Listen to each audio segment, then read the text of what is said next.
wow na wow kasi po season ender namin ngayon. Ang aming season 13, magtatapos talagang punong-puno ng pasabog.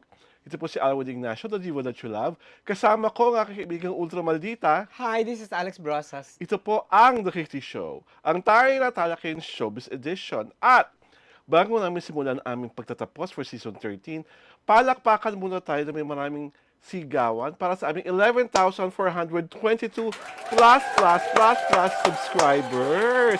Salamat po talaga sa inyong walang sawang pagsuporta, pagmamahal, panonood, at syempre pa sa inyong mga makatalinong mga komentar. At sabi ko nga, punong-puno ng pasabog ang aming season ender dahil nga may pabakat bungang kahoy. At sigit sa lahat, may pabukol santol. At ang pinag-uusapan natin dito sa ngayon ay ang dalawang mahusay na aktor na si Joshua Garcia at si Jameson Blake. Mare, ikaw unang magkwento sa akin kasi ikaw una atang nakakita ng pabakat bungang kahoy ng mahusay na dramatic actor na si Joshua Garcia. Yes, I saw a photos on Facebook. They were trying to beef up interest for the forthcoming bench Fashion show. So obviously, to beef up interest, yung mga behind the scene pictorial,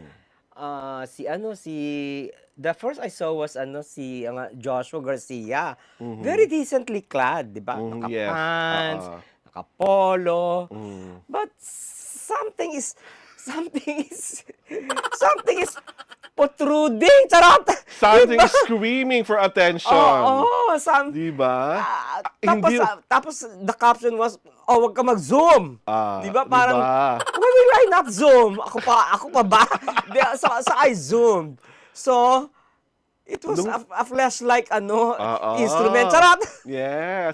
So, hindi ma-conceal ang weapon ni Joshua Garcia.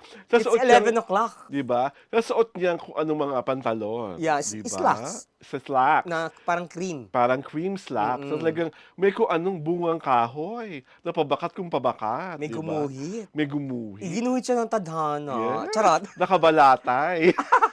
Oh my God. I don't like the term nakabalata. It cheapens. Oh, talaga? Well, sa Yeah. akin, wala tayong magagawa kung hindi kaya i-conceal ang weapon ni Joshua Garcia. Why? Di ba? Kasi, siguro ganun talaga yon. Di ba? Normal. Di ba? Ayoko namang isipin na meron silang ginawa para mapunta yun sa 11 o'clock state. Placid pa raw eh. Take note. Placid pa ng ang lagay ng yun. Diyos ko, day. Okay. Para ayoko mag-imagine, Okay. di ba? So, eto na. Meron pang isang mas mapangahas. Oo, si Jameson Blake. Ayaw din magpakabog Ayaw ng lolo nyo. pakabog. Ayaw. Talaga naman ang motto naman niya sa in life, pabukol santol. Iba siya. Nakaliyad. Parang nakaliyad. Oo, nakaliyad. Parang very supermodel na talaga ang mga posing. Parang Talaga, strike a sino pose. kayong nakaisa ng idea na gano'n siya mag-pose? Ang galing. At in dramatic black and white. Oo, black and white. Diba? Kasi parang feeling ko, kung hindi nyo po ginawa black and white yun, alam nyo na lalo. Kung saan lalong May pupuslit. May kakawala. Di ba? alam nyo na lalo kung saan mag-zoom na naman ang sangkabaklaan at sang mga kapamintahan. Yeah. Diba? At in fairness sa sa pabukol santol ni Jameson Blake, parang gusto magpangasab. Oh my God. Parang gustong kumawala sa makipot niyang suot na Where underwear. is this all leading to? Charot! My God! Well, ako honestly, I appreciate the bulges Ah? and the figure. Dahil talagang kitang-kita mo naman na maganda ang katawan ni James. Ako, I don't Jameson. appreciate. Diba? Why? Kasi wala ako doon. Charot! Had I been there, mas ma-appreciate ko. Charot! Diba? At tiyak ang masayang-masaya yung staff Oo, ng yung production, pictorial. no? Diba? At lalo yung styling. Diba? Yung stylist, di ba? Oo, styling diba? team. Kasi parang, di ba, half naked data tama ba ako? Si Jameson. Si Jameson. Oo. So, may yun. May Oo, make-up pa. make-upan, di ba? Naayos-ayos. Pati yung legs, di ba? Tapos yung mga diba? nakapuslit-puslit na hair, Diba? ni spray net, para ipasok sa loob. Aray ko, my God. Bakit? Nag-work ka ba sa stylist? Hindi, Ano? may kwento lang sa akin. Sinasabi ko na nga ba, kapag kwentong nangunguna ka. Diyos ko, suko ako. Di ba? Marami ko mga na-observe kasi mga bagay-bagay na Do you feel ganyan. that these celebrities are parang yung mga post na ganyan, hindi ba nasa-sexualize? For men, ang lalaki naman talaga, I don't think they're bothered if they are being sexually objectified. Parang mas may cringe pag babae ang sexually objectified, di ba? Pero kaya sa akin, at this day and age, ano naman kung ma-sexualize ang mga lalaki?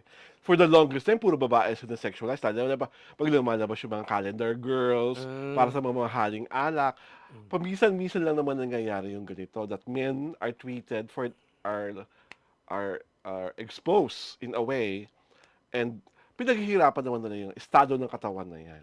So I don't think it cheapens them. You think dadating ang panahon yung mga trans isi-sexualize din?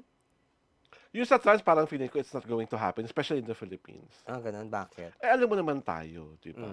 Hindi, kung ang trans naman ay super ganda na Marami hindi ng- mapagkakamalan. Marami ng trans women na super ganda, like sina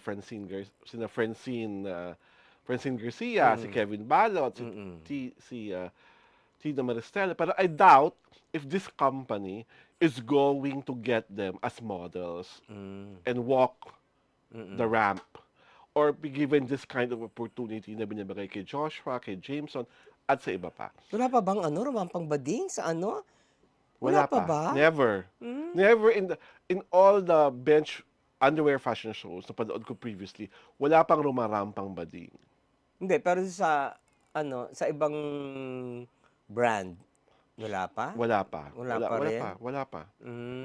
They're used, yung dati, I remember it right, yung Survivor Philippines na si Justin Ferrer, di ba, trans woman rin siya, may nagparamdam sa kanyang underwear brand, pero hindi rin natuloy yung deal. Kasi parang hindi pa ready ang market. Lalo na in the conservative country like ours, We are conservative. conservative. Yes! Relatively, we are very conservative. So I sincerely doubt na magkakaroon tayo ng trans man or trans women as models for a Huwag na yung... Parang hindi ko ma-imagine magka-trans man. Diba, naka-underwear siya, tapos Oo. kita yung dibdib. Oo. Nawala na siyang breast. Wala na. Diba? Parang- So, sa amin, more Joshua, more Jameson, more. We umattend want ka daw some ng more. ng fashion show. Ay, nako, Ng bench. ayoko umattend. Bakit? Alam mo na.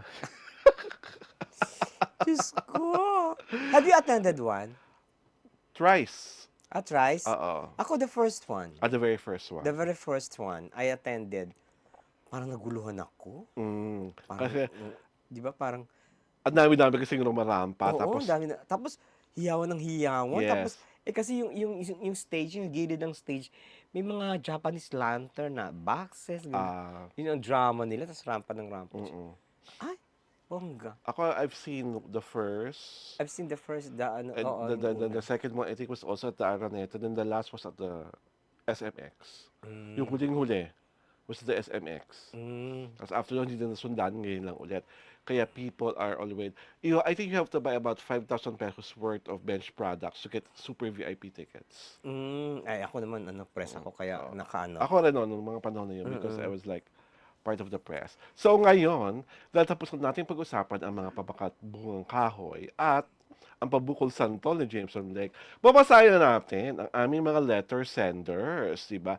Ang kauna-una naman letter sender ay nagbi-blink-blink ang screen. Paano ba ito? Go, Mare! Lenny Paras. Hello po, this is Lenny Paras from Capas, Tarlac. I love po your show. Ang galing niyong dalawa. You both remind me of my idols from the 80s. Si Ma'am Alex reminds me so much of Maricel Soriano. Pareho silang Matara at Prangka. Pareho ding balingkinitan ang pangangatawan. At ang susunod na pangungusap ay... Samantalang si Ma'am Alwin naman ay si Sharon. Wow! Mega sarangkeg. My God! Di ba? Nakakaloka yun. Parehong sweet at demure. Prim and proper kuno. Ha? May ganon? Pareho din silang... Sasabihin ko pa ba? Masuba! Di Love. ba? Love. Diba ang taray? Well, thank you very much for comparing us to our idols. Sa totoo lang, idol ko po talaga si Sharon at idol niya talaga si Maricel. So, pasok na pasok ang iyong pagko-compare sa amin sa kanilang dalawa. At mula naman kay Christine Fernando, ang kanyang sabi ay, like listening to your discussion, my sense. Oh! Yung iba ba walang sense? Charot. Wala na akong makasabi sa iba, di ba? Kanya-kanya naman tayo ng pamantayan kung ano ang maganda at hindi. Basta kami, may sense. May Oo. katuturan. Basa, Mare. From Rosita Rial. Nakakaloka ito, di ba? Parang, gusto ko ang show na ito, kaya subscribe ako. Ang taray. Oh, maraming salamat, Miss Rosita Riel. At sana, mas marami ka pang mga kaibigan, kakilala, kamag-anak na mag-subscribe sa aming show. At mula naman kay Miss Benihilda Santos, I like your show po, kaya subscribe ako agad. Ang galing niyo po mag-deliver ng mga topics. Hindi po kayo magulo. Oh, di ba? Ay, iba ba magulo? Charot! My God! Wala akong magagawa sa ibang show. Basta kami po, ang lagi kong sinasabi ng aking kumaring ultra maldita, we are the standard by which other online shows are measured. Diba? Kung sa pagandahan, Uy, maganda din sila. sa usapan na may sense, Ay! at hindi po galing sa amin ha, hindi kami nagbubuhat ng bangko, galing po yan sa aming mga subscriber. Diba? So, kaya muli kami po ay nagpapasalamat sa aming mga letter senders. At again, Jameson and Joshua, thank you so much for making all of us happy. Ito po si Alwin Ignacio, the diva that you love. Kasama ko ang aking kumaring ultra maldita. Hi, this is Alex Brosas. Ito po ang The Kitty Show. Ang tayo na talaking showbiz edition